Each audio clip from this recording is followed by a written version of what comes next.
एक गरीब ब्राह्मण परिवार था जिसमें पति पत्नी और उनकी एक पुत्री थी। उनका जीवन सामान्य ही चल रहा था। जैसे जैसे वर्ष बीतते गए उनकी पुत्री भी धीरे धीरे बड़ी होने लगी।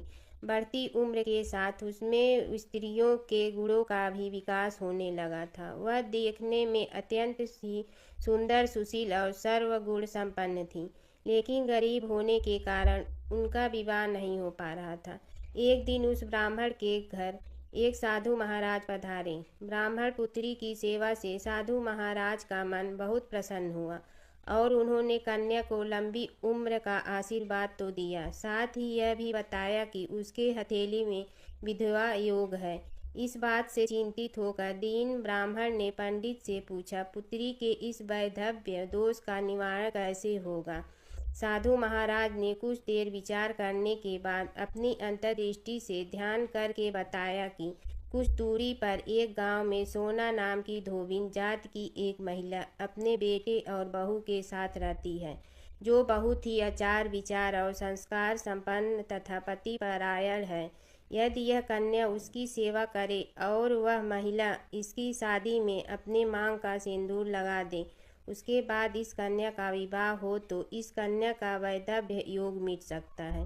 साधु ने यह भी बताया कि वह महिला कहीं आती जाती नहीं है। यह बात सुनकर ब्राह्मणी ने अपनी बेटी से धोबिन की सेवा करने की बात कही। अगले दिन कन्या प्रातःकाल ही उठकर सोना धोबिन के घर जाकर साफ सफाई और अन्य सारे काम करके अपने घर वापस आ जाती। एक दिन सोना धोबिन अपनी बहू से पूछती है कि तुम तो सुबह ही उठकर सारे काम कर लेती हो और पता भी नहीं चलता। बहू ने कहा, माँ जी, मैंने तो सोचा कि आप ही सुबह उठकर सारे काम खुद ही खत्म कर लेती हो। मैं तो देर से उठती हूँ। इस पर दोनों सास बहू निगरानी करने लगी कि कौन है जो सुबह ही घर का सारा काम करके चला जाता है। कई दिनों के बाद धोबिन ने देखा कि एक कन्या मुँह अंधेरे घर में आती है और सारे काम करने के बाद चली जाती है। जब वह जाने लगी तो सोना धोबिन उसके पैरों पर गिर पड़ी। पूछने लगी कि आप कौन हैं और इस तरह छुपकर मेरे घर की चाकरी क्यों करती है। तब कन्या ने साधु द्वारा कही गई सारी बात बताई। सोना धोबिन पतिपरायण थी, उसमें तेज था। वह तैयार हो गई। सोना धोबिन के पति थोड़ा अस्वस्थ थे। उसने अपनी बहू से अपने लौट आने तक घर पर ही रहने को कहा। सोना धोबिन ने जैसे ही अपने मांग का सिंदूर उस कन्या की मांग में लगाया, उसका पति मर गया। उसे इस बात का पता चल गया। वह घर से निराजल ही चली थी। यह सोचकर कि रास्ते में कहीं पीपल का पेड़ मिलेगा तो उसे भंवरी देकर और उसकी परिक्रमा करके ही जल ग्रहण करेगी। उस दिन अमावस्या थी। ब्राह्मण के घर मिले हुए पकवान की जगह उसने ईंट के टुकड़ों से 108 बार भंवरी देकर 108 बार पीपल के पेड़ की परिक्रमा की और उसके बाद जल ग्रहण किया। ऐसा करते ही उसके पति के मुर्दा शरीर में वापस जान आ गई। धोबिन का पति वापस जीवित हो गया। इसलिए माना जाता है कि इस दिन व्रत आदि करने से पुण्य फल की प्राप्ति होती है। अतः जो व्यक्ति अमावस्या के दिन 108 वस्तुओं की भंवरी देकर सोना धोबिन और गौरी गणेश का पूजन करता है, उसे अखंड सौभाग्यवती की फल प्राप्त होती है। तीन पनौती अमावस्या व्रत कथा। एक गांव में सास और बहू अकेले रहते थे और उनका बेटा विदेश में कमाने के लिए गया था। सास और बहू बहुत अच्छे से रहते थे। दोनों एक दूसरे की देखभाल करते थे। एक दिन बहू ने खाना नहीं खाया तो सास ने बहू से पूछा कि आज तुमने खाना क्यों नहीं खाया। तब बहू ने कहा कि सासू माँ, आज मेरा तीन पनौती अमावस्या का व्रत है, इसलिए मैंने खाना नहीं खाया। तब सासू माँ ने कहा कि बहू, ये व्रत क्या होता है और यह व्रत करने से क्या फल मिलता है, मुझे भी समझाओ। तब बहू ने कहा कि सासू माँ, तीन पनौती अमावस्या का व्रत करने से बहुत पुण्य मिलता है।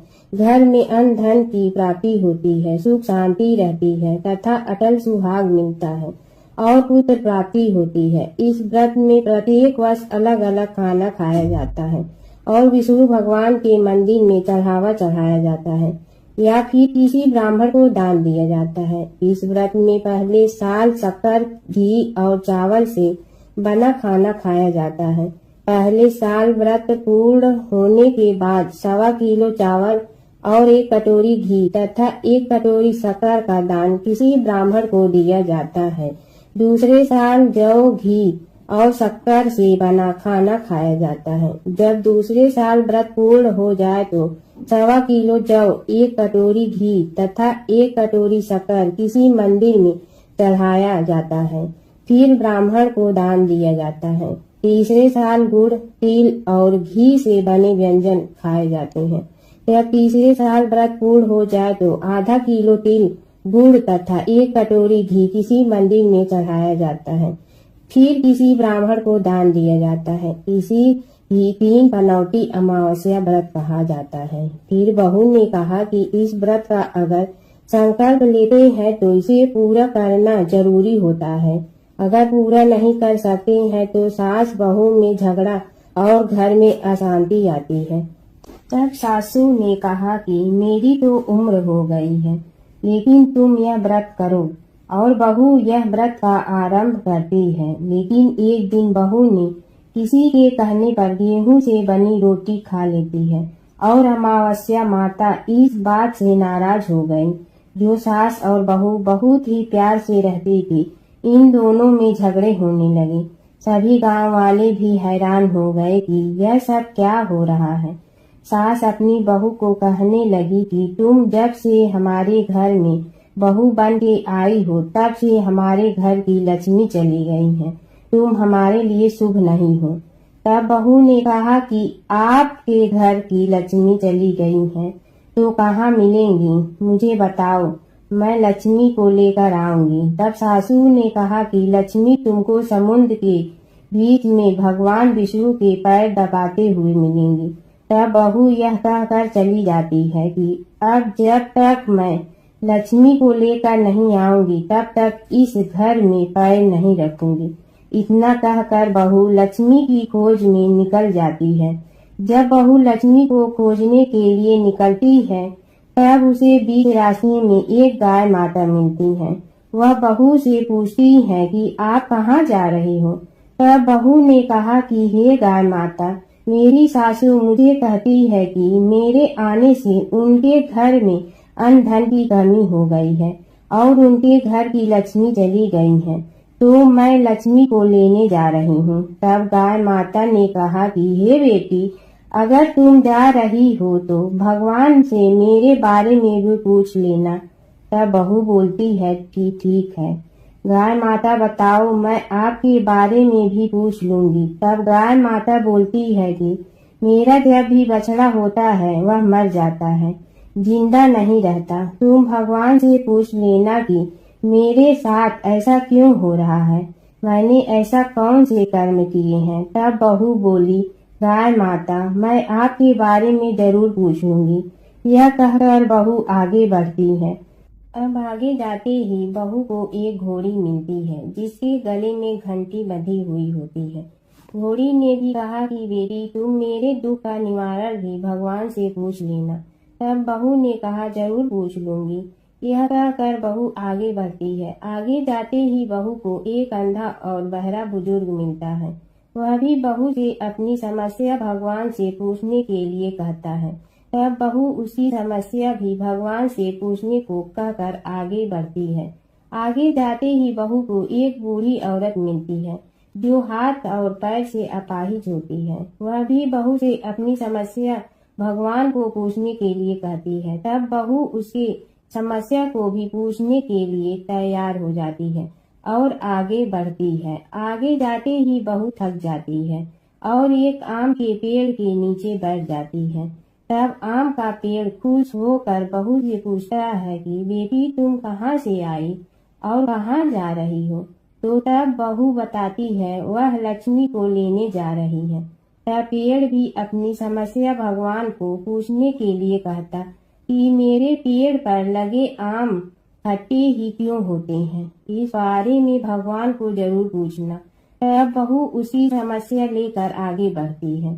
आगे जाते ही बहू को एक तलाई मिलती है। वह भी बहू को बताती है कि तुम भगवान से पूछने की मेरे तलाई का पानी इतना मैला क्यों है, कोई भी इसे नहीं पीता है। तब बहू कहती है जरूर पूछ लूंगी और कहकर आगे बढ़ती है। बहुत दिन जंगल में चलते चलते बहू थक जाती है। उसे भूख भी लगी होती है, लेकिन खाने को नहीं मिलने से वह थक जाती है और जंगल में बेहोश हो जाती है। उसी समय भगवान विष्णु और माता लक्ष्मी वहाँ विचरण करते हुए आते हैं। तब माता लक्ष्मी विष्णु जी से कहती हैं कि हे नाथ, यह आपकी बहुत बड़ी भक्त है, आप इसके दुखों का निवारण करो। तब भगवान विष्णु कहते हैं कि इस संसार में बहुत जीव दुखी हैं, सभी अपने अपने कर्मों का फल भोग रहे हैं, किस किस के दुख का निवारण मैं करूं। तब माता लक्ष्मी ने विष्णु से विनती की और कहा कि वह भूखी प्यासी है और इसे यहाँ अगर ऐसे ही छोड़ दिया जाए तो जंगली जानवर उसे अपना शिकार बना देंगे। माता लक्ष्मी की बात सुनकर भगवान विष्णु एक साधु का वेश धारण करते हैं और बहू के पास जाते हैं और होश में लाते हैं। बहू के होश में आते ही साधु वेश में भगवान उससे पूछते हैं कि वह यहाँ क्यों आई है और कहाँ जा रही है। तब बहू पूरी बात बताती है। उसी बात सुनकर भगवान विष्णु और माता लक्ष्मी प्रकट होते हैं। उनके साथ अमावस्या माता भी प्रकट होती हैं। बहू उनके चरणों में गिरकर वंदन करती हैं। अमावस्या माता बहू को कहती हैं कि हे बेटी, तूने मेरे व्रत को खंडित किया है, इसी की सजा मिली है तुम्हें, लेकिन अब मैं तुम्हें माफ करती हूँ और तुम घर जाओ। तुम्हारा घर अन्न धन से संपन्न होगा, तुम्हारा घर सुंदर महल में बदल जाएगा और तुम्हारी सभी मनोकामना पूर्ण होगी। यह सब होने के पश्चात बहू रास्ते में जो भी मिला उन सभी को दुखों का निवारण करने के लिए विनती करती है। तब भगवान विष्णु बोलते हैं कि गाय ने कभी अपना दूध किसी को नहीं पिलाया, उस वजह से उसके बछड़े जिंदा नहीं रहते हैं। तुम उसका दूध भी पिला देना, जिससे उसके बछड़े जिंदा रहने लगेंगे। घोड़ी पिछले जन्म में आटा पीसने वाली महिला थी। वह किसी को आटा पीस के नहीं देती थी, इसलिए उसके गले में चक्की के पाट बांधे गए हैं। तुम उसके पाट खोल देना, वह बिल्कुल ठीक हो जाएगी। बुजुर्ग कभी भगवान के मंदिर नहीं गई और ना ही उसने कभी भगवान के भजन सुने। तुम उसको मंदिर ले जाना और दर्शन करवा देना, वह ठीक हो जाएगा। बुजुर्ग महिला जो थी उसने कभी भी अपनी जवानी में दान पुण्य नहीं किया, इसलिए उसे यह सजा मिली है। तुम उसे दान करवा देना तो उसकी विकलांगता दूर हो जाएगी।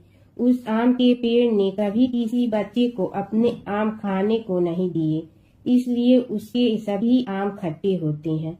तुम उस पेड़ का आम खा लेना, फिर उस पेड़ पर मीठे आम आएंगे। तलाई का पानी पिछले जन्म में देवरानी जेठानी थी, वह हमेशा झगड़ती रहती थी, इसलिए उसका पानी मैला है। तुम उसका पानी पी लेना, वह तलाई शुद्ध हो जाएगी। बहू ने भगवान विष्णु, माता लक्ष्मी और अमावस्या माता को नमन करके घर जाने के लिए निकलती हैं और रास्ते में उसे जो जो भी मिला उनके सभी समस्या भगवान के कहे अनुसार दूर करती हैं। सभी उसे आशीर्वाद देते हैं। घर जाते ही उसका घर एक सुंदर महल में परिवर्तित हो जाता है तथा घर में अन्न धन भरा मिलता है। अब बहू सासू से कहती कि सासू माँ, आपने सच कहा था, मैं आपके लिए शुभ नहीं हूँ। मेरे जाने से ही आपके घर में लक्ष्मी आई है। अब आप यहाँ रहें, मैं मरने जा रही हूँ। तब सासू ने कहा कि हे बेटी, यह सब तुम्हारे पनौती अमावस्या व्रत का फल है, हमें मिला है। तुम यहाँ पर ही रहोगी, कहीं नहीं जाओगी। और सास बहू खुशी खुशी रहने लगी। एक दिन उसका बेटा भी विदेश से लौट आया और घर में यह सब देखा। तब उसकी माँ ने सब बात उसे बताई। इस तरह वह लोग खुशी खुशी रहने लगे। एक समय की बात है, एक भाई बहन रहते थे। बहन का नियम था कि वह अपने भाई का चेहरा देखते ही खाना खाती थी। हर रोज वह सुबह उठती थी और जल्दी जल्दी सारा काम करके अपने भाई का मुंह देखने के लिए उसके घर जाती थी। एक दिन रास्ते में एक पीपल के नीचे गणेश जी की मूर्ति रखी थी। उसने भगवान के सामने हाथ जोड़कर कहा कि मेरे जैसा अमर सुहाग और मेरे जैसा अमर पीहर सबको दीजिए। यह कहकर वह आगे बढ़ जाती है। जंगल के झाड़ियों के कांटे उसके पैरों में चुभा करते थे। एक दिन भाई के घर पहुंची और भाई का मुंह देखकर बैठ गई तो भाभी ने पूछा, पैरों में क्या हो गया है? यह सुनकर उसने भाभी को जवाब दिया कि रास्ते में जंगल के झाड़ियों के गिरे हुए कांटे पांव में चुभ गए हैं। जब वह वापस अपने घर आ जाए तब भाभी ने अपने पति से कहा कि रास्ते को साफ करवा दो, आपकी बहन के पांव में बहुत सारे कांटा चुभ गए हैं। भाई ने तब कुल्हाड़ी लेकर सारी झाड़ियों को काटकर रास्ता साफ कर दिया। इससे गणेश जी का स्थान भी वहां से हट गया। यह देखकर भगवान गुस्सा हो गए और उसके भाई के प्राण हर लिए। लोग अंतिम संस्कार के लिए जब भाई को ले जा रहे थे तब उसकी भाभी रोते हुए लोगों से कही, थोड़ी देर रुक जाओ, उसकी बहन आने वाली है। वह अपने भाई का मुंह देखे बिना नहीं रह सकती है, उसका यह नियम है। तब लोगों ने कहा, आज तो देख लेगी पर कल कैसे देखेगी? रोज दिन की तरह बहन अपने भाई का मुंह देखने के लिए जंगल में निकली। तब जंगल में उसने देखा कि सारा रास्ता साफ किया हुआ है। जब वह आगे बढ़ी तो उसने देखा कि सिद्धि विनायक को भी वहां से हटा दिया गया है।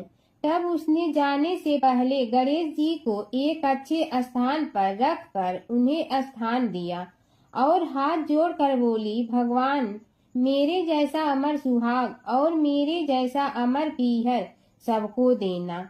और फिर बोलकर आगे निकल गई।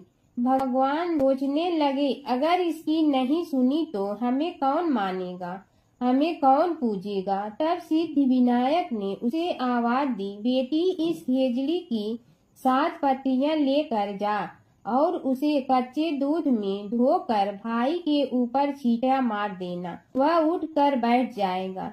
यह सुनकर जब पीछे मुड़ी तो वहाँ कोई नहीं था। फिर वह यह सोचने लगी कि ठीक है, जैसा सुना वैसा कर लेती हूँ। फिर वह 7 खेजड़ी की पत्तियां लेकर अपने भाई के घर पहुंची। उसने देखा वहाँ कई लोग बैठे हुए हैं। भाभी बैठी रो रही है और भाई की लाश रखी है। तब उसने पत्तियों को बताए हुए नियम के तहत भाई के ऊपर इस्तेमाल किया। तब भाई उठकर बैठ गया। भाई बोला बहन से, मुझे बहुत ही गहरी नींद आ गई थी। तब बहन बोली, यह नींद किसी दुश्मन को भी न आए।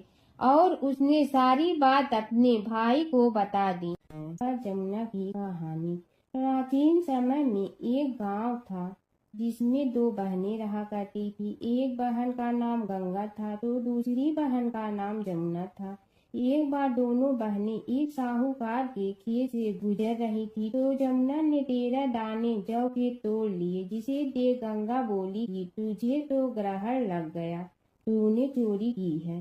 इस पर जमुना बोली कि अब मेरा ग्रहण कैसे धुलेगा? गंगा ने कहा कि तुझे 12 साल तक साहूकार के यहाँ नौकरी करनी पड़ेगी, तभी तेरा पाप धुलेगा और ग्रहण से मुक्ति मिलेगी। जमुना साहूकार के यहाँ नौकरी के लिए जाती है और अपने लिए काम मांगती है। साहूकार उसे काम पर रख लेता है, लेकिन काम करने से पहले जमुना उसे कहती है कि मैं सारे काम करूंगी लेकिन 4 काम नहीं करूंगी। जूठे बर्तन नहीं मांजूंगी, झाड़ू नहीं लगाऊंगी, बिस्तर नहीं बिछाऊंगी और दिया नहीं जलाऊंगी। 12 साल के बाद कुंभ का मेला लगा तो साहूकारनी भी कुंभ नहाने जाने लगी। जमुना ने उसे जाते देख कहा कि कुंभ के मेले में मेरी बहन गंगा मिलेगी तो उसे यह सोने का टक्का दे देना, इससे वह अपने हाथों में सुंदर चूड़ियां पहन लेगी। साहूकारनी ने कुंभ के मेले में गंगा को वह सोने का टका दे दिया। गंगा ने उनसे वह टका लेते हुए कहा कि मेरी बहन को कहना कि उसके 12 वर्ष पूरे हो गए हैं, अब वह वहां वापिस आ जा। साहूकार व साहूकारनी वापिस घर आए तब जमुना मटके में पानी भर रही थी। दोनों जमुना से बोले कि हमने सोने का वह टका तेरी बहन गंगा को दे दिया था और उसने कहा है कि तेरे 12 वर्ष पूरे हो गए हैं, इसलिए अब तुम वापिस जाओ। यह समाचार सुनते ही जमुना सहस्त्र धारा में बदल गई और बहने लगी। जमुना जी का यह रूप देखकर साहूकार और साहूकारनी परेशान हो गई थी। हमारे घर में जमुना माता ने काम किया, हमें तो अब ग्रहण लग गया है, हम यह ग्रहण कैसे उतारेंगे। जमुना भागकर गंगा माता के पास चली गई। गंगा ने जमुना से पूछा कि तुम साहूकारनी से पूछ कर आई हो या ऐसे ही बिना बताए आ गई। तब जमुना बोली कि मैं तो कुछ भी बताकर नहीं आई हूँ। गंगा ने कहा कि जा उन्हें धीरज दे आ, नहीं तो उन्हें जीवन भर असंतोष ही रहेगा। गंगा के कहने पर जमुना माता ने साहूकारनी को सपने में दर्शन दिए और कहा कि तुम दोनों उल्टे माथे क्यों पड़े हो, जाओ उठकर खाओ पियो। तब दोनों बोले कि हम कैसे उठें, हमें तो ग्रहण लगा है, क्योंकि हमने उल्टे सीधे और पता नहीं कितने नीच कार्य आपसे कराए हैं। तब जमुना जी बोली कि तुम्हें ग्रहण नहीं लगा है, ग्रहण तो मुझे लगा था कि मैंने तुम्हारे खेत से 13 दाने जौ के चुराए थे। मैं तो अपना ग्रहण उतारने तुम्हारे घर आई थी। मेरा ग्रहण तुम्हारे घर में 12 वर्ष तक रहने से उतर गया है और मेरी मुक्ति हो गई है। जमुना जी ने कहा कि तुम्हें कोई ग्रहण नहीं लगा है, उल्टे मेरे 12 वर्ष तक यहाँ रहने से तुम्हारी भी मुक्ति हो गई है। यह कहकर जमुना जी स्वप्न से चली गई। दोनों उठकर देखते हैं कि उनके घर में पहले से भी अधिक धन हो गया है। हे जमुना माता, जैसे आपने साहूकार व साहूकारनी की मुक्ति कराई, वैसे ही आप अपने सभी भक्तों की करना। प्राचीन काल की बात है। नैमिषारण्य क्षेत्र में ऋषि, महर्षि और साधु संतों का समाज जुड़ा था। उसमें श्री सूत जी भी विद्यमान थे। शौनक जी ने उनकी सेवा में उपस्थित होकर निवेदन किया कि हे अज्ञान रूप घोर तिमिर को नष्ट करने में करोड़ों सूर्यों के समान प्रकाशमान श्री सूत जी, हमारे कानों के लिए अमृत के समान जीवन प्रदान करने वाले कथा तत्व का वर्णन कीजिए। हे सूत जी, हमारे हृदयों में ज्ञान के प्रकाश की वृद्धि तथा भक्ति, वैराग्य और विवेक की उत्पत्ति जिस कथा से हो सकती हो, वह हमारे प्रति कहने की कृपा कीजिए। शौनक जी की जिज्ञासा से सूत जी बड़े प्रसन्न हुए। पुरातन इतिहासों के स्मरण से उनका शरीर पुलकायमान हो रहा था। वे कुछ देर उसी स्थिति में विराजमान रहकर कुछ विचार करते रहे और अंत में बोले, शौनक जी, इस विषय में आपके चित्त में बड़ी जिज्ञासा है। आप धन्य हैं जो सदैव ज्ञान की प्राप्ति में तत्पर रहते हुए विभिन्न पुराण कथाओं की जिज्ञासा रखते हैं। आज मैं आपको ज्ञान के परम स्रोत रूप श्री गणेश जी का जन्म कर्म रूप चरित्र सुनाऊंगा। गणेश जी से ही सभी ज्ञानों, सभी विद्याओं का उद्भव हुआ है। अब आप सावधान चित्त से विराजमान हो। श्री गणेश जी के ध्यान और नमस्कार पूर्वक उनका चरित्र श्रवण करें। नमस्तस्मै गणेशाय ब्रह्मा विद्या प्रदायिनी यनागस्त्यसमः साक्षात विघ्न सागर सोसड़े।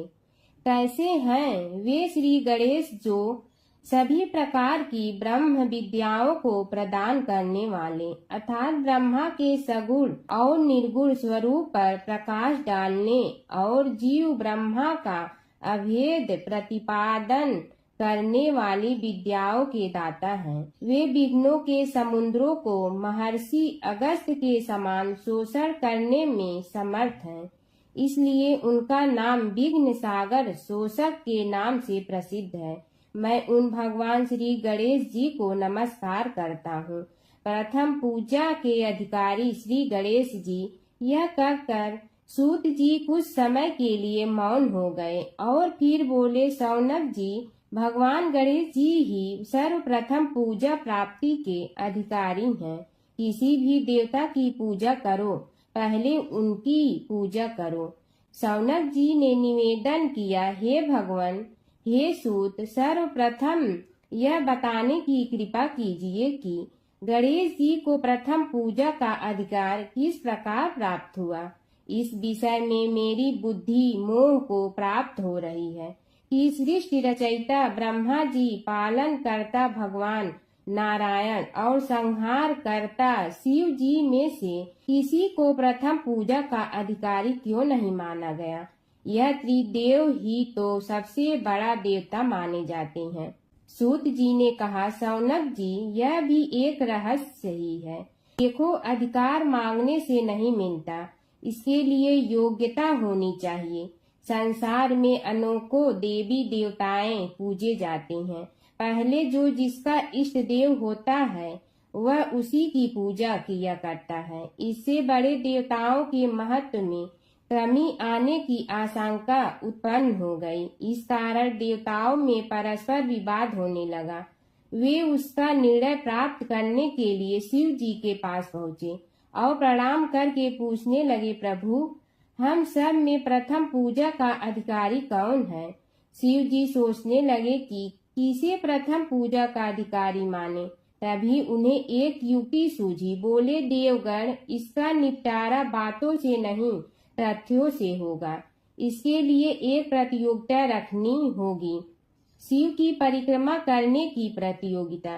देवगण उनका मुख देखने लगे, शंकित हृदय से सोचने लगे कि कैसी प्रतियोगिता रहेगी। यह शिव जी ने उनके मन के भाव ताड़ लिए, इसलिए सांत्वना भरे शब्दों में बोले, घबराओ मत, कोई कठिन परीक्षा नहीं ली जाएगी। बस इतना ही कि सभी अपने अपने वाहनों पर चढ़कर संसार की परिक्रमा करो और फिर यहाँ लौट आओ। जो पहले लौटेगा वही सर्वप्रथम पूजा का अधिकारी होगा। अब क्या देर थी, सभी अपने अपने वाहन पर चढ़कर दौड़ पड़े। किसी का वाहन गजराज था तो किसी का सिंह, किसी का भैंसा तो किसी का मृग, किसी का हंस तो किसी का उल्लू, किसी का अश्व तो किसी का श्वान। अभिप्राय यह है कि वाहनों को विविधता के दर्शन उस समय जितने भले प्रकार से हो सकते थे उतने अन्य समय में नहीं। सबसे गया बीता वाहन गणेश जी का था मूषक, उससे चूहा भी कहते हैं। ऐसे वाहन के बल भरोसे इस प्रतियोगिता में सफल होना तो क्या, सम्मिलित होना भी हास्यास्पद है। गणेश जी ने सोचा, छोड़ो, क्या होगा प्रतियोगिता में भाग लेने से, हम तो यहाँ बैठे रहकर ही तमाशा देखेंगे। वे बहुत देर तक विचार करते रहे। अंत में उन्हें एक युक्ति सूझी। शिव जी स्वयं ही जगदाता हैं, यह संसार उन्हीं का प्रतिबिंब है, तब क्यों न इन्हीं की परिक्रमा कर ली जाए। इनकी परिक्रमा करने से ही संसार की परिक्रमा हो जाएगी। ऐसा निश्चय कर उन्होंने मूषक पर चढ़कर शिव जी की परिक्रमा की और उनके समक्ष जा पहुँचे। शिव जी ने कहा, तुमने परिक्रमा पूर्ण कर ली। उन्होंने उत्तर दिया, जी हाँ। शिव जी सोचने लगे कि इसे तो यहीं घूमते हुए देखा, फिर परिक्रमा कैसे कराया। देवताओं का परिक्रमा करके लौटना आरंभ हुआ और उन्होंने गणेश जी को वहां बैठे देखा तो माथा ठनक गया। फिर भी साहस करके बोले, अरे तुम विश्व की परिक्रमा के लिए नहीं गए, गणेश जी ने कहा, अरे मैं कब का यहाँ आ गया। देवता बोले, तुम्हें तो कहीं भी नहीं देखा।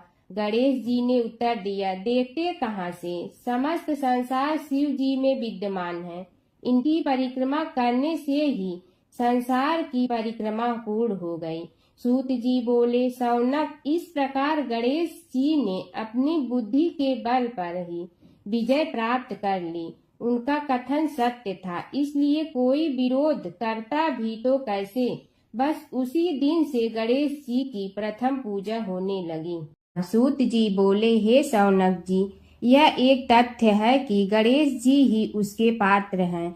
वे बड़े देवता का भी कार्य सिद्धि में विघ्न उपस्थित होने पर उन विघ्न राज का आश्रय न लिया हो। हे शौनक, वे देव भी बड़े दयालु हैं। नाम तो शिव जी का ही आशुतोष है, किंतु वे सर्वात्मा और सर्वरक्षक प्रभु तो शिव जी की अपेक्षा भी शीघ्र ही प्रकट हो जाते हैं। उनका भक्त कभी किसी संकट में नहीं पड़ता। यदि प्रारब्ध वशात कभी किसी विपत्ति में पड़ भी जाता है तो गणेश्वर की उपासना करने पर उनके अनुग्रह से उनके समस्त दुख दूर होकर परम सुख की प्राप्ति होती है। शौनक ने कहा, हे सूत जी, हे महाभाग, हे प्रभु, मैं गणेश जी के विभिन्न चरित्रों का अध्ययन करना चाहता हूँ, तो मुझे बताइए कि किस ग्रंथ का अवलोकन करूँ। हे दयामय, आपको तो उनके समस्त चरित्र विदित है कि यदि आप ही उन्हें सुनाने की कृपा करें तो मेरा अत्यधिक उपकार होगा। सूत जी बोले, हे शौनक भगवान, गणेश्वर के इतने चरित्र हैं कि उन सब का कथन इस जीवा से संभव नहीं, क्योंकि प्रभु अनंत, प्रभु चरित्र अनंता वाली बात समस्त विद्वान ऋषि मुनि कहते हैं। फिर भी गणेश जी प्रथम पूजा के अधिकारी होने के कारण समस्त देव चरित्रों में जुड़े हुए हैं, इसलिए उनका प्रभाव भी सर्वाधिक व्यापक है। हे मुने, हे शौनक, वे भगवान सर्व समर्थ हैं। वे सभी का तिरस्कार करने में समर्थ हैं, किंतु उनका तिरस्कार कोई भी नहीं कर सकता।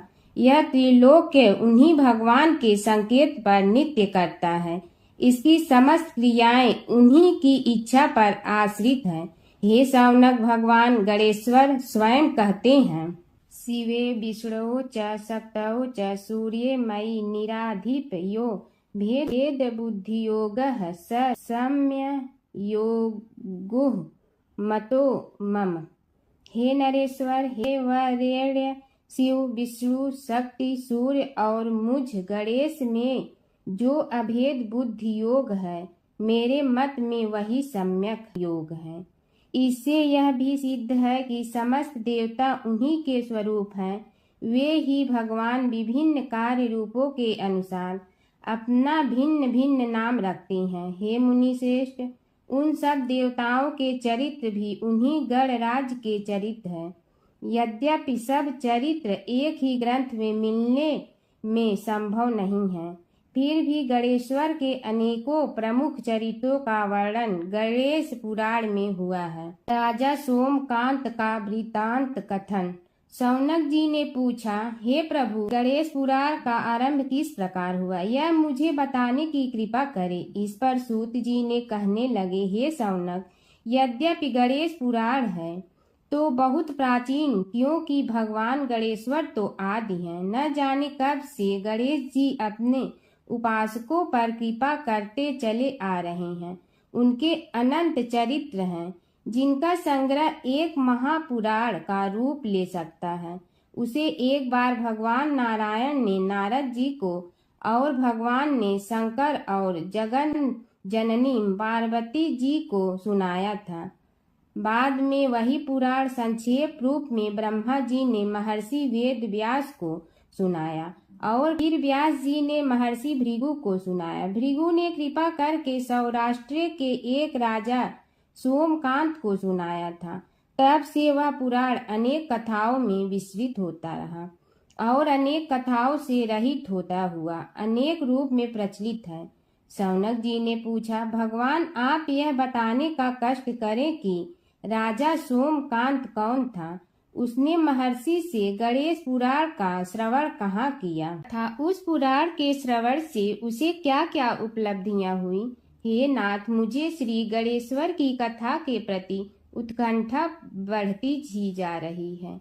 सूत जी बोले, हे शौनक, सौराष्ट्र के देवनगर नाम की एक प्रसिद्ध राजधानी थी। वहाँ का राजा सोमकांत था। वह अपनी प्रजा का पुत्र के समान पालन करता था। वह वेद ज्ञान संपन्न, शस्त्र विद्या में पारंगत एवं प्रबल प्रतापी राजा, समस्त राजाओं में मान्य तथा अत्यंत वैभवशाली था। उसका ऐश्वर्य कुबेर के भी ऐश्वर्य को लज्जित करता था। उसने अपने पराक्रम से अनेकों देश जीत लिए थे। उसकी पत्नी अत्यंत रूपवती, गुणवती, धर्माज्ञा एवं पतिव्रत धर्म का पालन करने वाली थी। वह सदैव अपने प्राणनाथ की सेवा में लगी रहती थी। उसका नाम सुधर्मा था। जैसे वह प्रतिव्रता थी, वैसे ही राजा भी एक पत्नी व्रता का पालन करने लगा। उसके हेमकांत नामक एक सुंदर पुत्र था। वह भी सभी विद्याओं का ज्ञाता और अस्त्र शस्त्रादि के अभ्यास में निपुण हो गया था। यह सभी श्रेष्ठ लक्षणों से संपन्न, सद्गुणी एवं प्रजा जनों के हितों का अत्यंत पोषक था। इस प्रकार राजा सोमकांत स्त्री, पुत्र, पशु, वाहन, राज्य एवं प्रतिष्ठा आदि से सब प्रकार सुखी था। उससे दुख तो था ही नहीं।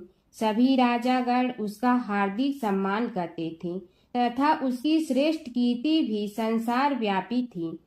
परंतु युवावस्था के अंत में सोमकांत को घृणित कोष्ठ रोग हो गया। उसके अनेक उपचार किए गए, किंतु कोई लाभ नहीं हुआ। रोग शीघ्रता से बढ़ने लगा और उसके कीड़े पड़ गए। जब रोग की अधिक वृद्धि होने लगी और उसका कोई उपाय न हो सका, तो राजा ने मंत्रियों को बुलाकर कहा, सुव्रतो, जाने किस कारण यह रोग मुझे पीड़ित कर रहा है। अवश्य ही यह किसी पूर्व जन्म के पाप का फल होगा। इसलिए मैं अब अपना समस्त राजपाट छोड़कर वन में रहूंगा। मेरे पुत्र हेमकांत को मेरे समान मानकर राज्य शासन का धर्म पूर्वक संचालन कराते रहें। यह कहकर राजा ने शुभ दिन दिखवाकर अपने पुत्र हेमकांत को राज्य पद पर अभिषेक किया और अपनी पत्नी सुधर्मा के साथ निर्जन वन की ओर चल दिया। प्रजापालक राजा के वियोग में समस्त प्रजा जन अश्रु बहाते हुए उनके साथ चले गए। राज्य की सीमा पर पहुंचकर राजा ने अपने पुत्र अमात्यगण और प्रजा जनों को समझाया, आप सब लोग धर्म के जानने वाले, श्रेष्ठ आचरण में तत्पर एवं सहृदय हैं। यह संसार तो वैसे भी परिवर्तनशील है। जो आज है वह कल नहीं था और आने वाले कल में भी नहीं रहेगा। इसलिए मेरे जाने से दुख का कोई कारण नहीं है। मेरे स्थान पर मेरा पुत्र सभी कार्यों को करेगा। इसलिए आप सब उसके अनुशासन में रहते हुए उसे सदैव सम्मान करते रहें। फिर पुत्र से कहा, बेटा, यह स्थिति सभी के समझ आती रही है। हमारे पूर्व पुरुष भी परंपरागत रूप से वृद्धावस्था आने पर वन में जाते रहे हैं। मैं कुछ समय पहले ही वन में जा रहा हूँ, तो कुछ पहले या पीछे जाने में कोई अंतर नहीं पड़ता। यदि कुछ वर्ष बाद जाऊं तब भी मोह का त्याग करना ही होगा। इसलिए हे वत्स, तुम दुखित मत हो और मेरी आज्ञा मानकर राज्य शासन को ठीक प्रकार चलाओ। ध्यान रखना, क्षत्रिय धर्म का कभी त्याग न करना और प्रजा को सदा सुखी रखना। इस प्रकार राजा सोमकांत ने सभी को समझा बुझाकर वहां से वापस लौट आया और स्वयं अपनी पतिव्रता भार्या के साथ वन में प्रवेश किया। पुत्र हेमकांत के आग्रह से उसने सुबल और ज्ञान गम्य नामक 2 आत्माओं को भी साथ ले लिया। उन सब ने एक समतल एवं सुंदर स्थान देखकर वहां विश्राम किया तभी उन्हें एक मुनि कुमार दिखाई दिया। राजा ने उससे पूछा, तुम कौन हो, कहाँ रहते हो? यदि उचित समझो तो मुझे बताओ। मुनि बालक ने कोमल बाड़ी में कहा, मैं महर्षि भृगु का पुत्र हूँ। मेरा नाम च्यवन है। हमारा आश्रम निकट में ही है। अब आप भी अपना परिचय दीजिए। राजा ने कहा, मुनि कुमार, आपका परिचय पाकर मुझे बड़ी प्रसन्नता हुई। मैं सौराष्ट्र के देवनगर नामक राज्य का अधिपति रहा हूँ। अब अपने पुत्र को राज्य देकर मैंने अरण्य की शरण ली है। मुझे कुष्ठ रोग अत्यंत पीड़ित किए हुए हैं। उसकी निवृत्ति का कोई उपाय करने वाला हो तो कृपा कर मुझे बताइए। मुनि कुमार ने कहा, मैं अपने पिताजी से अपना वृतांत कहता हूँ, फिर वे जैसा कहेंगे आपको बताऊंगा। यह कहकर मुनि बालक चला गया और कुछ देर में ही आकर बोला, राजन, मैंने आपका वृतांत अपने पिताजी को बताया। उनकी आज्ञा हुई है कि आप सब मेरे साथ आश्रम में चलकर उनसे भेंट करें, तभी आपके रोग के विषय में भी विचार किया जाएगा। राजा सोमकांत के पूर्व जन्म का वृत्तांत भृगु द्वारा वर्णन। राजा अपनी पत्नी और अमात्यों के सहित च्यवन के साथ साथ भृगु आश्रम में जा पहुंचा और उन्हें प्रणाम कर बोला, हे भगवान, हे महर्षि, मैं आपकी शरण हूँ।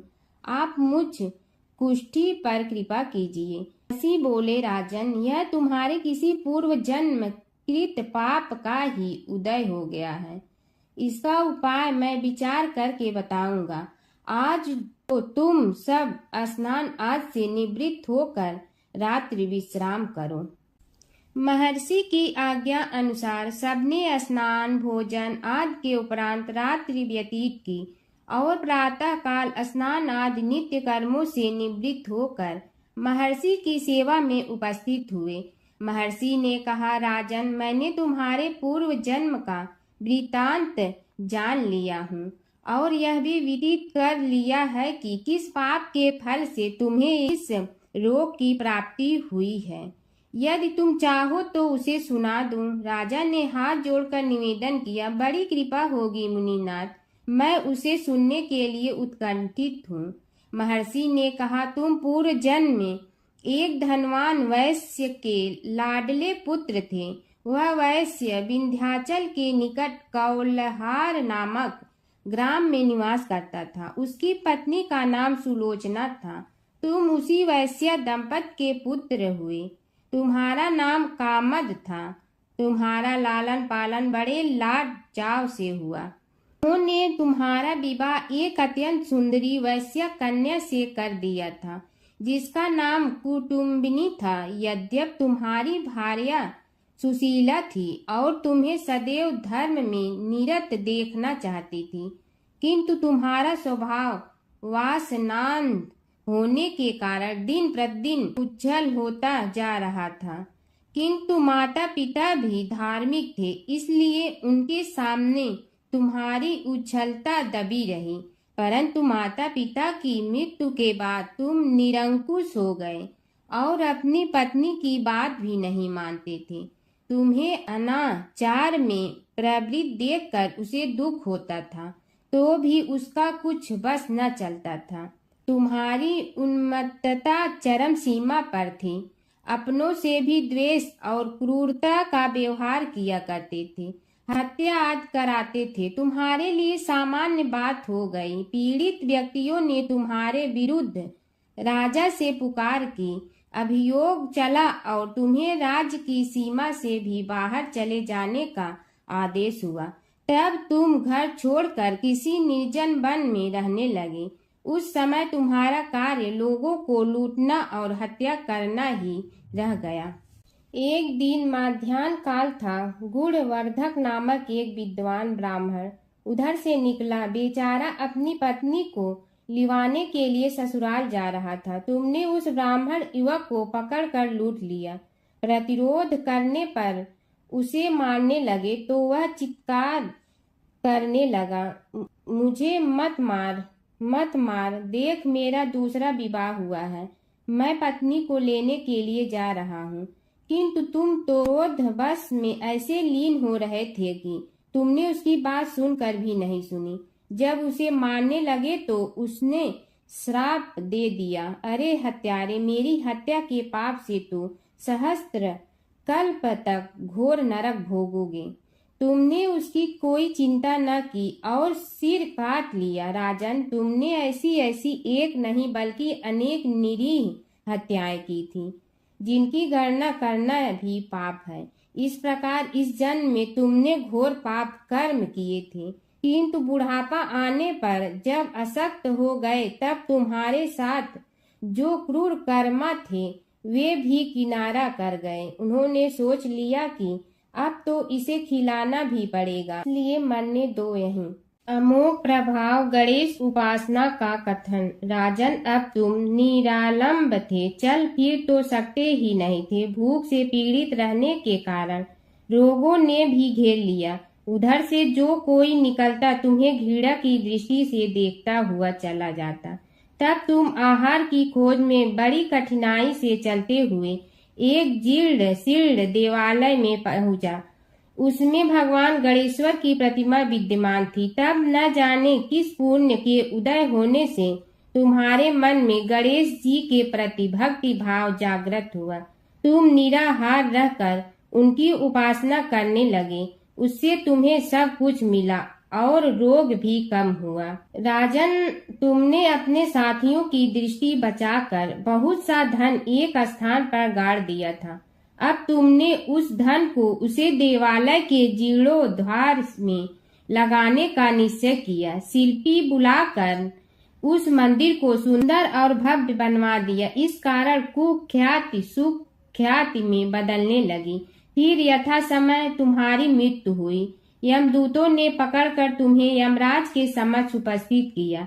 यमराज तुमसे बोले, जीव, तुमने पाप और पुण्य दोनों ही किए हैं और दोनों का ही भोग तुम्हें भोगना है, किंतु पहले पाप का फल भोगना चाहते हो पुण्य का। इसके उत्तर में तुमने प्रथम अपने पुण्य कर्मों के भोग की इच्छा प्रकट की और इसीलिए उन्होंने तुम्हें राजकुल में जन्म लेने के लिए भेज दिया। पूर्व जन्म में तुमने भगवान गणाध्यक्ष का सुंदर एवं भव्य मंदिर बनवाया था, इसलिए तुम्हें सुंदर देह की प्राप्ति हुई। यह कहकर महर्षि भृगु कुछ रुके। उन्होंने देखा कि राजा को इस वृतांत पर शंका हो रही है। तभी महर्षि के शरीर में असंख्य विकराल पक्षी उत्पन्न होकर राजा की ओर झपटे। उनकी चोंच बड़ी तीक्ष्ण थी, जिनसे वे राजा के शरीर को नोच नोच कर खाने लगे। उसके कारण उत्पन्न असहनीय पीड़ा से व्याकुल हुए राजा ने महर्षि के समक्ष हाथ जोड़कर निवेदन किया, प्रभु, आपका आश्रम तो समस्त द्वेष आदि से परे है और यहाँ मैं आपकी शरण में बैठा हूँ। तब यह पक्षी मुझे आकर ही क्यों पीड़ित कर रहे हैं? हे मुनिनाथ, इनसे मेरी रक्षा कीजिए। महर्षि ने राजा के अंतर्वचन सुनकर सांत्वना देते हुए कहा, राजन, तुमने मेरे वचनों में शंका की थी और जो मुझ सत्यवादी के कथन में शंका करते हैं उसे खाने के लिए मेरे शरीर से इसी प्रकार पक्षी प्रकट हो जाते हैं, जो कि मेरे हुंकार करने पर भस्म हो जाया करते हैं। यह कर महर्षि ने हुंकार की और तभी वे समस्त पक्षी भस्म हो गए। राजा श्रद्धावनत होकर उनके समक्ष अश्रुपात करता हुआ बोला, प्रभु, अब आप पाप से मुक्त होने का उपाय कीजिए। महर्षि ने कुछ विचार कर कहा, राजन, तुम पर भगवान गणेश्वर की कृपा सहज रूप से है और वे ही प्रभु तुम्हारे पापों को भी दूर करने में समर्थ हैं। इसलिए तुम उनके पाप नाशक चरित्रों का श्रवण करो। गणेश पुराण में उनके चरित्रों का भले प्रकार वर्णन हुआ है, अतएव तुम श्रद्धा भक्ति पूर्वक उसी को सुनने में चित्त लगाओ। राजा ने प्रार्थना की, महामुनि, मैंने गणेश पुराण का नाम भी आज तक नहीं सुना, तो उनके सुनने का सौभाग्य कैसे प्राप्त कर सकूंगा? हे नाथ, आपसे अधिक ज्ञानी और प्रकांड विद्वान और कौन हो सकता है? आप ही मुझ पर कृपा कीजिए। महर्षि ने राजा की दीनता देखकर उसके शरीर पर अपने कमंडल का मंत्रपूत जल छिड़का, तभी राजा को एक छींक आई और नासिका से एक अत्यंत छोटा काले वर्ण का पुरुष बाहर निकल आया। देखते देखते वह बढ़ गया। उसके भयंकर रूप को देखकर राजा कुछ भयभीत हुआ, किंतु समस्त आश्रमवासी वहां से भाग गए। वह पुरुष महर्षि के समक्ष हाथ जोड़कर खड़ा हो गया। ने उसकी ओर देखा और कुछ उच्च स्वर में बोले, तू कौन है, क्या चाहता है? वह बोला, मैं साक्षात पाप हूँ। समस्त पापियों के शरीर में मेरा निवास है। आपके मंत्रपूत जल के स्पर्श से मुझे विवश होकर राजा के शरीर से बाहर निकलना पड़ा है। अब मुझे बड़ी भूख लगी है, बताइए क्या खाऊं और कहाँ रहूं? महर्षि बोले, तू उस आम के अवकाश स्थान में निवास कर और उसी वृक्ष के पत्ते खाकर जीवन निर्वाह कर। यह सुनते ही वह पुरुष आम के वृक्ष के पास पहुंचा, किंतु उसके स्पर्श मात्र से वह वृक्ष जलकर भस्म हो गया। फिर जब पाप पुरुष को रहने के लिए कोई स्थान दिखाई न दिया तो वह भी अंतर्हित हो गया। भगवान शिव और माता सती की कथा। दक्ष प्रजापति की सभी पुत्रियां गुणवती थीं, फिर भी दक्ष के मन में संतोष नहीं था।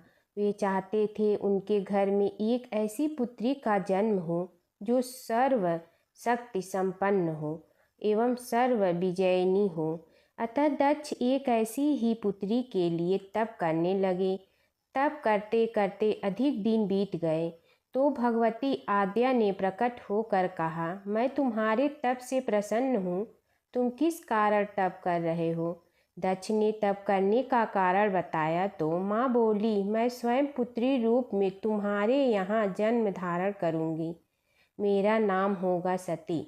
मैं सती के रूप में जन्म लेकर अपनी लीलाओं का विस्तार करूँगी। फलतः भगवती आद्या ने सती रूप में दक्ष के यहाँ जन्म लिया। सती दक्ष की सभी पुत्रियों में सबसे अलौकिक थी। सती ने बाल्यावस्था में ही कई ऐसे अलौकिक आश्चर्यचकित करने वाले कार्य कर दिखाई थी। इन्हें देखकर स्वयं दक्ष को भी विस्मयता होती रहती थी। जब सती विवाह योग्य हो गई तो दक्ष को उनके लिए वर की चिंता होने लगी। उन्होंने ब्रह्मा जी से इस विषय में परामर्श किया। ब्रह्मा जी ने कहा, सती आद्या की अवतार है। मैं आद्या आदि शक्ति और शिव आदि पुरुष है। अतः सती के विवाह के लिए शिव ही योग्य और उचित वर है। दक्ष ने ब्रह्मा जी की बात मानकर सती का विवाह भगवान शिव के साथ कर दिया। सती कैलाश में जाकर भगवान शिव के साथ रहने लगी। भगवान शिव के दक्ष के दामाद थे, किंतु किसी वजह से दक्ष के हृदय में भगवान शिव के प्रति बैर और विरोध भाव पैदा हो गया। एक बार देवलोक में ब्रह्मा ने धर्म के निरूपण के लिए एक सभा का आयोजन किया था। सभी बड़े बड़े देवता सभा में एकत्र हुए। भगवान शिव भी इस सभा में बैठे थे। सभा मंडल में दक्ष का आगमन हुआ। दक्ष के आगमन पर सभी देवता उठकर खड़े हो गए, पर भगवान शिव खड़े नहीं हुए। उन्होंने दक्ष को प्रणाम भी नहीं किया। फलतः दक्ष ने अपमान का अनुभव किया। केवल यही नहीं, उनके हृदय में भगवान शिव के प्रति ईर्ष्या की आग जल उठी। वे उनसे बदला लेने के लिए समय और अवसर की प्रतीक्षा करने लगे। एक बार सती और शिव कैलाश पर्वत पर बैठे हुए परस्पर वार्तालाप कर रहे थे। उसी समय आकाश मार्ग से कई विमान कनखल की ओर जाते हुए दिखाई पड़े।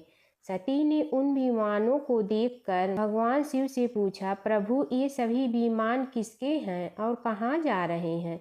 भगवान शंकर ने उत्तर दिया, आपके पिता ने बड़े यज्ञ का आयोजन किया है।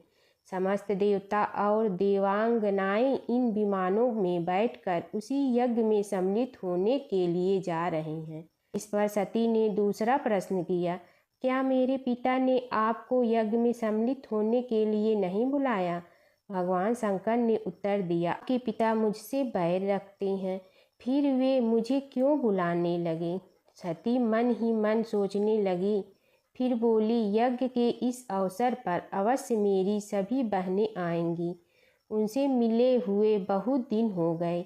यदि आपकी अनुमति हो तो मैं भी अपने पिता के घर जाना चाहती हूँ। यज्ञ में सम्मिलित हो लूँगी और बहनों से भी मिलने का अवसर मिलेगा। भगवान शिव ने उत्तर दिया, इस समय वहाँ जाना उचित नहीं होगा। आपके पिता मुझसे बैर रखते हैं। हो सकता है वे आपका भी अपमान करें। बिना बुलाए किसी के घर जाना उचित नहीं होता है। इस पर सती ने प्रश्न किया, ऐसा क्यों? भगवान शिव ने उत्तर दिया, विवाहित लड़की को बिना बुलाए पिता के घर नहीं जाना चाहिए, क्योंकि विवाह हो जाने पर लड़की अपने पति की हो जाती है। पिता के घर से उसका संबंध टूट जाता है। लेकिन सती पीहर जाने के लिए हठ करती रही, अपनी बात बार बार दोहराती रही। उनकी इच्छा देखकर भगवान शिव ने पीहर जाने की अनुमति दे दी। उनके साथ अपना एक गढ़ भी साथ में भेज दिया। उस गढ़ का नाम वीरभद्र था। सती वीरभद्र के साथ अपने पिता के घर गई। घर में सती से किसी ने भी प्रेम पूर्वक वार्तालाप नहीं किया। दक्ष ने उन्हें देखकर कहा, तुम क्या यहाँ मेरे अपमान कराने आई हो? अपनी बहनों को तो देखो, वे किस प्रकार भांति के अलंकारों और सुंदर वस्त्रों से सुसज्जित हैं। तुम्हारे शरीर पर मात्र बाघांबर है। तुम्हारा पति शमशानवासी और भूतों का नायक है। वह तुम्हें बाघंबर छोड़कर और पहना ही क्या सकता है। दक्ष के कथन से सती के हृदय में पश्चाताप का सागर उमड़ पड़ा। वे सोचने लगी, उन्होंने यहाँ आकर अच्छा नहीं किया। भगवान ठीक ही कह रहे थे, बिना बुलाए पिता के घर भी नहीं जाना चाहिए। पर अब क्या हो सकता है, अब तो आ ही गई हूँ। पिता के कटु और अपमानजनक शब्द सुनकर भी सती मौन रही। वे उस यज्ञ मंडल में गई जहाँ सभी देवता और ऋषि मुनि बैठे थे, तथा यज्ञ कुंड में धू धू करती जलती हुई अग्नि में आहुतियाँ डाली जा रही थी। सती ने यज्ञ मंडप में सभी देवताओं के तो भाग देखे, किंतु भगवान शिव का भाग नहीं देखा। वे भगवान शिव का भाग न देखकर अपने पिता से बोली, पितृ श्रेष्ठ, यज्ञ में तो सबके भाग दिखाई पड़ रहे हैं, किंतु कैलाशपति का भाग नहीं है। आपने उनका भाग क्यों नहीं रखा?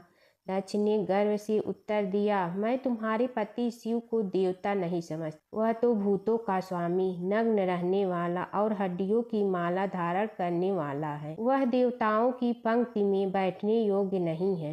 उसे कौन भाग देगा? सती के नेत्र लाल हो उठे। उनके मुखमंडल प्रलय के सूर्य की भांति तेजोदीप्त हो उठा। उन्होंने पीड़ा से तिलमिलाते हुए कहा, ओह, मैं इन शब्दों को कैसे सुन रही हूँ। मुझे धिक्कार है। देवताओं, तुम्हें भी धिक्कार है। तुम भी उन कैलाशपति के लिए इन शब्दों को कैसे सुन रहे हो? तो मंगल के प्रतीक हैं और जो क्षण मात्र में संपूर्ण सृष्टि को नष्ट करने की शक्ति रखते हैं। वे मेरे स्वामी हैं। नारी के लिए उसका पति ही स्वर्ग होता है।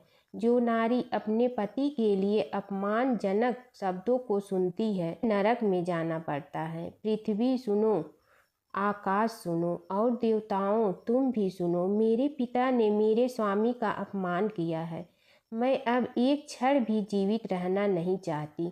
सती अपने कथन को समाप्त करती हुई यज्ञ के कुंड में कूद पड़ी। जलती हुई आहुतियों के साथ उनका शरीर भी जलने लगा।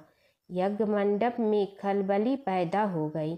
हाहाकार मच गया। देवता उठकर खड़े हो गए। वीरभद्र क्रोध से कांप उठे। वे उछल उछल कर यज्ञ का विध्वंस करने लगे। यज्ञ मंडप में भगदड़ मच गई। देवता और ऋषि मुनि भाग खड़े हुए। वीरभद्र ने देखते ही देखते दक्ष का मस्तक काट कर फेंक दिया। समाचार भगवान शिव के कानों में भी पड़ा। वे प्रचंड आंधी की भांति कनखल जा पहुँचे। सती के जले हुए शरीर को देखकर भगवान शिव ने अपने आप को भूल गए।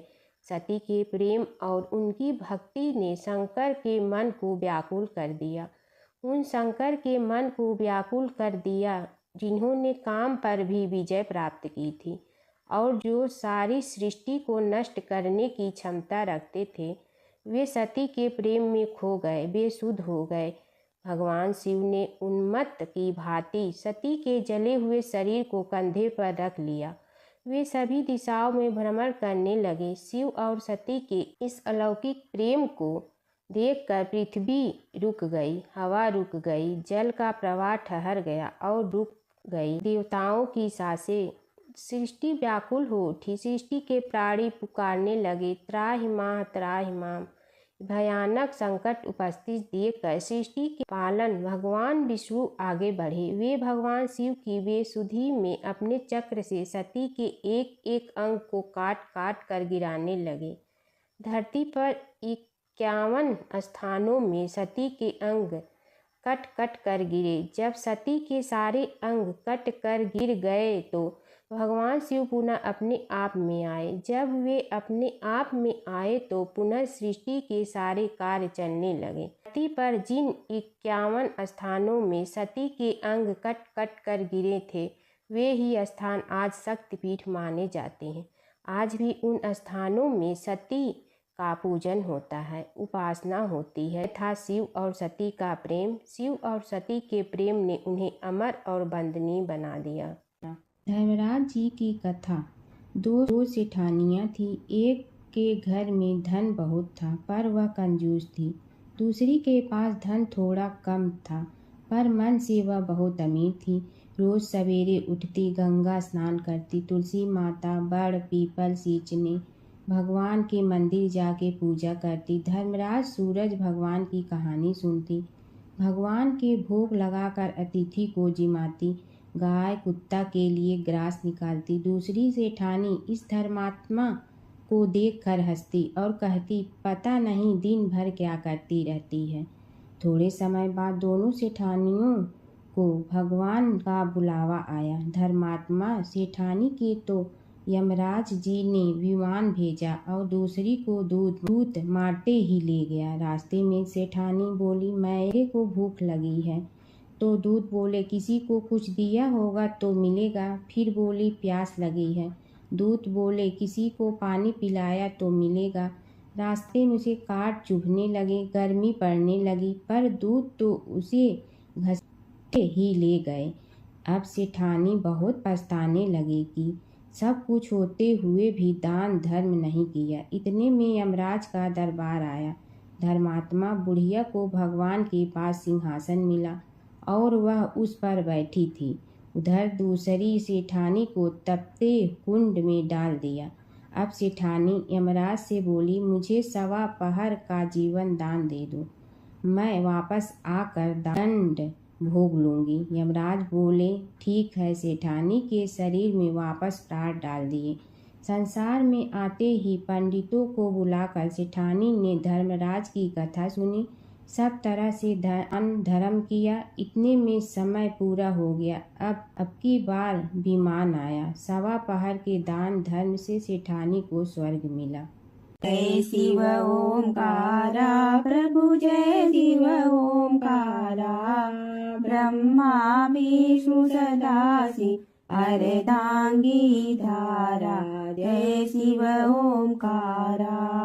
एकानन चतुरानन पंचानन राजे।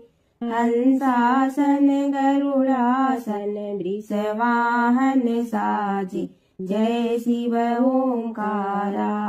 2 भुज 4 चतुर भुज 10 भुज अति सोहे। तीनों रूप निरखते त्रिभुवन जन मोहे। जय शिव ओंकारा। अक्षमाला बनमाला मुंडमाला धारी। चंदन मृग मद सोहे भोले शुभकारी। जय शिव ओंकारा। श्वेतांबर पीतांबर बागंबर अंगे। ब्रह्मादिक सनकादिक प्रेतादिक संगे। जय शिव ओंकारा।